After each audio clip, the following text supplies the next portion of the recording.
இந்த அழகான கதையை பார்க்கலாம். ஒரு கிராமத்தில் ஒரு அன்பான அப்பா இருந்தார். அவருக்கு 2 மகன்கள்.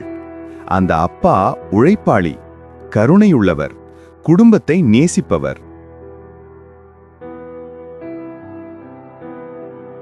மூத்த மகன் எப்போதும் அப்பாவுடன் இருந்து உழைத்தான். பொறுப்பானவனாக இருந்தான்.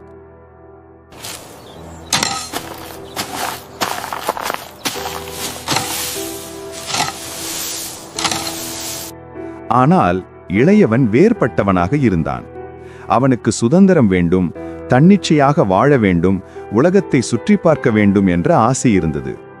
ஒரு நாள் அந்த இளையவன் திடீரென அப்பாவிடம் சென்று சொன்னான், அப்பா, சொத்தில் எனக்குரிய பங்கை இப்போதே தாருங்கள் என்றான். அப்பா உயிரோடு இருக்கும்போதே சொத்தை கேட்பது எனக்கு நீ தேவையில்லை, பணம் போதும் என்று சொல்வதைப் போலத்தான். அது மிகவும் மரியாதைக்கேடான கோரிக்கை. ஆனால் அப்பா மறுத்துவிடவில்லை. மன வருத்தம் இருந்தாலும் அவர் சொத்தை இருவருக்கும் பங்கிட்டு கொடுத்தார்.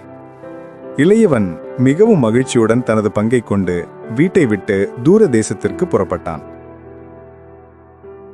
முதலில் அந்த இளையவனுக்கு வாழ்க்கை கனவு போல இருந்தது. கையில் நிறைய பணம். அதை சாப்பாட்டுக்கும், ஆடைகளுக்கும், விருந்துகளுக்கும் என அனைத்தையும் செலவழித்தான்.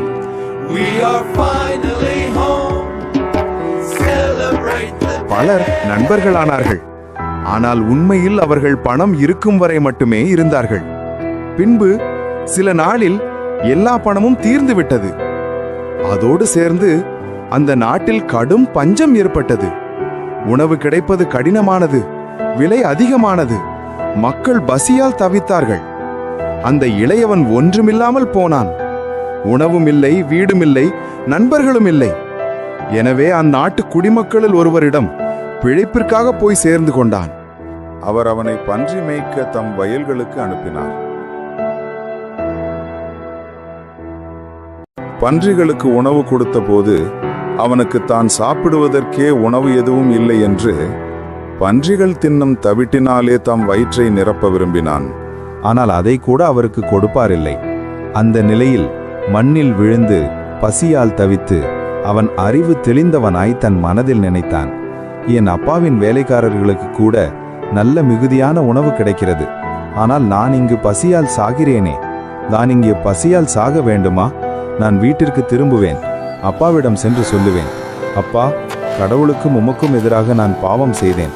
இனிமேல் நான் உங்களுடைய மகனாக இருக்க தகுதியில்லாதவன். ஆனால் உங்கள் வேலைக்காரனுள் ஒருவனாக என்னை வைத்துக் கொள்ளுங்கள். உடனே அவன் புறப்பட்டு தம் தந்தையிடம் வந்தான். தொலைவில் வந்து கொண்டிருந்த போதே அவனை பார்த்தவுடன் அப்பா அங்கேயே நிற்கவில்லை. அவர் ஓடினார். ஓடிப்போய் மகனை தழுவிக்கொண்டு முத்தமிட்டார். அதற்கு அர்த்தம் என்ன தெரியுமா? அப்பா தினமும் மகனை எதிர்பார்ப்போடே வாசலில் பார்த்து கொண்டே இருந்தார். மகன் அவமானத்தோடு அப்பாவை நோக்கி, அப்பா, கடவுளுக்கும் உமக்கும் எதிராக நான் பாவம் செய்தேன். இனிமேல் நான் உங்களுடைய மகனாக இருக்க தகுதி இல்லை. ஆனால் அப்பா அவன் பேச்சை முடிக்க விடவில்லை. உடனே வேலைக்காரர்களிடம் சொன்னார், விரைவாக சிறந்த ஆடை கொண்டு வாருங்கள், மோதிரம் அவன் கையில் போடுங்கள், காலில் செருப்பு அணிவியுங்கள், கொழுத்த கன்றை பிடித்து விருந்திற்கு ஆயத்தப்படுத்துங்கள். இன்று நாம் கொண்டாட வேண்டும். ஏனெனில் என் மகன் இறந்தவன் போல இருந்தான், இப்போது உயிர்த்திருக்கிறான்.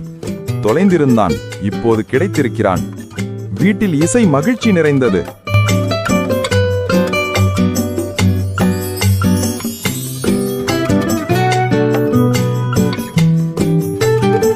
அப்போது மூத்த மகன் வயலில் இருந்தான்.